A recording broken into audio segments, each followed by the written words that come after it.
Hello, நீ எங்க இருக்க? நான் ட்ரிச்சியில இருக்கேன். ஃபேமிலி எல்லாம் நேட்டிவ்ல இருக்காங்க. இங்க நம்ம ஒரே மாதிரியான வார்த்தைய வேற வேற பிளேஸ்ல யூஸ் பண்ணியிருக்கோம். அது என்னன்னு உங்களால ஃபைண்ட் அவுட் பண்ண முடிஞ்சதா? எக்ஸாக்ட்லி. இருங்கிற வார்த்தைய நம்ம வேற வேற ஃபார்ம்ல விச் மீன்ஸ் இருக்க, இருக்கேன், இருக்காங்க. இது மாதிரியெல்லாம் நம்ம சொல்றோம்ல. இது எல்லாத்தையும் இங்கிலீஷ்ல எப்படி சொல்லணும்னா am, is, areங்கிற பி வெர்ப்ஸ் யூஸ் பண்ணி தான் சொல்லணும். அதை எப்படி எங்க யூஸ் பண்ணணும்னு பார்க்கலாமா? First am. இருக்கிறேன் நம்ம சொல்ற பிளேஸ்லலாம் இதை யூஸ் பண்ணணும். இதை யாருக்கு பின்னாடி யூஸ் பண்ணணுங்கிறது வெரி இம்பார்ட்டன்ட். சிம்பிள் ப்ரெசன்ட் டென்ஸ்ல ஐஎஸ் சப்ஜெக்டா யூஸ் பண்றப்ப பி வெர்பை நம்ம am யூஸ் பண்ணணும். For example, I am in a hotel. நான் ஹோட்டலில் இருக்கிறேன். ஐ ஆம் அ teacher.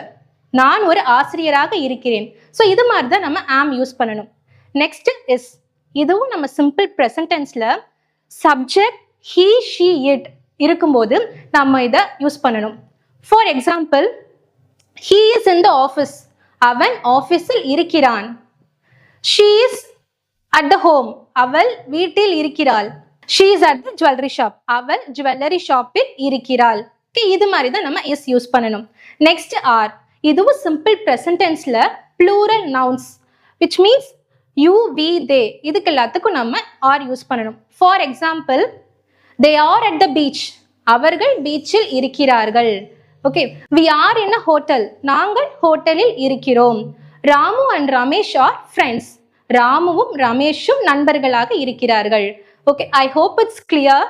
Now it's your turn. இன்னைக்கு பார்த்த வீடியோ வச்சு am, is, areங்கிற வார்த்தையெல்லாம் நம்ம எங்க சென்டென்ஸ் மேக் பண்ணலான்னு ப்ராக்டிஸ் பண்ணி பாருங்க.